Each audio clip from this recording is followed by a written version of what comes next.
गोरगरीब जनतेसाठी मोदी आवास योजना, पीएम आवास योजना असेल, रमाई असेल, या सर्वच घरकुलाच्या बाबतीमध्ये या ठिकाणचे जे कंत्राटी अभियंता आहेत ते गावोगाव फिरून 15,000, 20,000, 10,000 असे लोक पैसे जमा करत आहेत.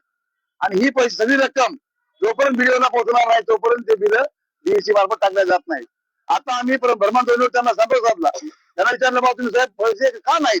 ते म्हणतात की बाबा देगलूर, नायगाव आणि कंधार या 3 तालुक्याच्या डीएससीचा प्रॉब्लेम आहे.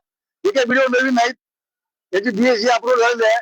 परंतु हे केवळ आणि केवळ एवढा भ्रष्ट माणूस आहे. तुम्हाला सांगतो मी, संबंध तालुक्यामध्ये 15 विद्यार्थ्यांचे सगळे बोगस काम करण्याचा प्रताप याच्या काळामध्ये घडलेला आहे. मला अशी शंका यायला लागली की या ठिकाणचे स्थानिक राजकारण करणारे नेते त्यांना हाती देतात की काय, की अतिशय गोरगरीब लोकांचे पैसे. आणि माझ्या स्वतःच्या माहिती विचारलं तुम्ही तर 90% खरं ते लोकांना त्यांनी 15,000 रुपये घेतले. फार